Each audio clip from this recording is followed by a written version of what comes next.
Hello and welcome to DSW's Endpoint Assessment for the Level 4 Paraplanner Standard. My name's Isobel and I'm the product owner for this standard. This recording is designed to give you an overview of what will happen during endpoint assessment, what to expect, when it will take place, but also how apprentices can prepare and what support is available. By the end of this, you should have a clear understanding of how the process will work and what the requirements are. And of course, if there are any questions or anything you need more information on, we'll show you where to go for any additional support at the end of this recording. Today, we'll be discussing what the endpoint assessment process looks like, how and when it will be delivered, what happens during the assessment itself, and we'll go into more detail about the Paraplanner standard, how each assessment method works, and how it will be graded. What is endpoint assessment? This is what we call the series of assessments an apprentice must take to prove they are able to do the job for which they have been training.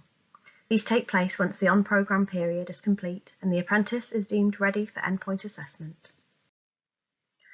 Assessment design and delivery. DSW create assessment materials in line with robust design principles that are recognised by Ofqual.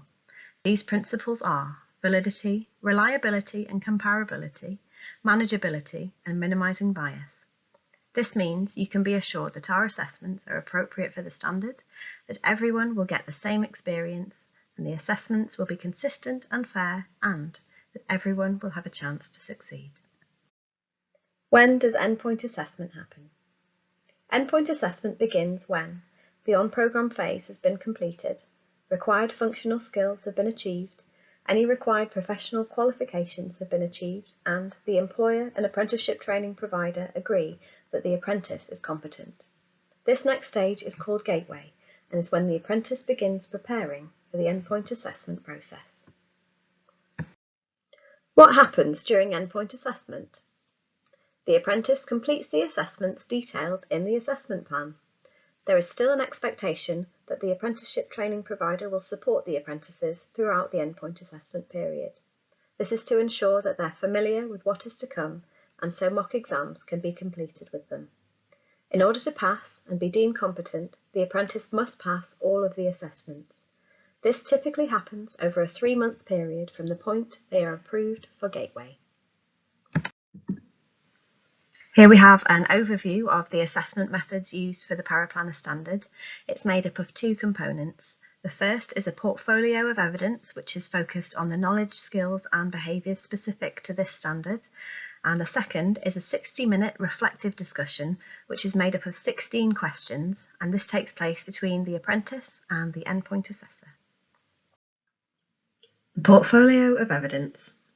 Portfolio is built up during the last 6 months of the on-programme period, and you can either upload that to EPA Pro as a zip folder, or you can provide us with a link to your ePortfolio platform. In the portfolio, we're looking for a blend of evidence, and although it's completely unassessed, it's really important that the apprentice does put as much as they possibly can into the portfolio in terms of demonstrating their competence with their best pieces of evidence. This will allow us to explore that further and relate to specific pieces of evidence to discuss in that reflective discussion. In their portfolio, they will need to demonstrate the knowledge, skills and behaviours of the standard, show how they've applied learning and skills, and demonstrate real work tasks that they've completed. We provide a referencing table in the toolkit so the apprentice can map the evidence in their portfolio to the learning outcomes needed. They'll be required to meet at least 36 of the 45 learning outcomes in the portfolio in order to progress to the reflective discussion, and there must be at least 1 learning outcome passed for every competency area. Any learning outcomes that are not met within the portfolio must be met in the reflective discussion. There may be some situations where time constraints or business environment constraints mean that some learning outcomes can't be covered, and in these instances, pre-written case studies can be used as evidence to cover these areas. DSW will create these based on individual needs, and the training provider will need to oversee the apprentice's completion of these in a supervised environment. Context statement. The context statement is a description of what the apprentice has done in a specific situation. So who, what, where, why, when. Really building a picture behind a specific situation and from there they can pull on pieces of product and performance evidence which demonstrate exactly what they've done in relation to the context statement. It's a great way for apprentices to bring all of their evidence together and give a more rounded picture of what they're capable of. They do need to make sure that they corroborate what they've said in their context statement with evidence, as the reflective statement is purely anecdotal. Evidence types. The portfolio must include a minimum of at least 3 types of evidence. The best portfolios contain a range of different types of evidence, including anecdotal, product and performance evidence. There's no specific minimum or maximum in terms of pieces of evidence they must include. They may use one piece of evidence across multiple descriptors. It's really important that the assessors see some evidence across each descriptor to ensure they're meeting that learning outcome in full. Assessors will be looking for quality rather than quantity. Apprentices should think about those big examples of specific situations that they've been involved in, which would allow them to demonstrate multiple areas of the standard. In the next slide, we'll go through some types of evidence that could be used. Types of evidence. As you can see, there's a wide range of evidence types, and this list is not exhaustive.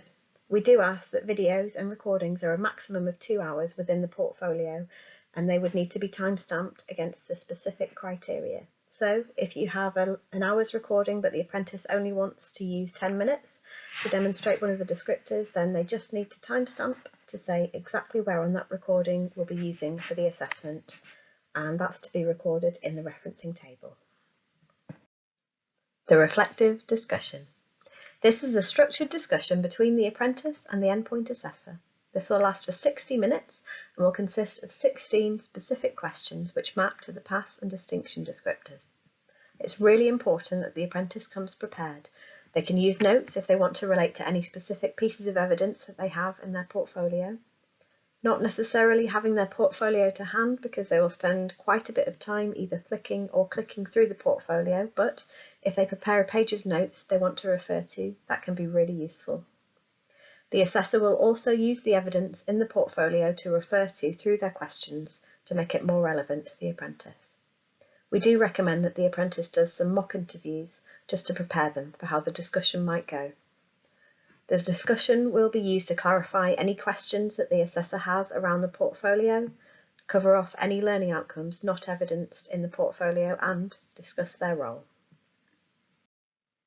Grading. Apprentices are able to achieve fail, pass or distinction in the standard. Each learning outcome has its own pass and distinction descriptor, which will give apprentices more information on what is required in order to pass. The knowledge areas are a pass or fail.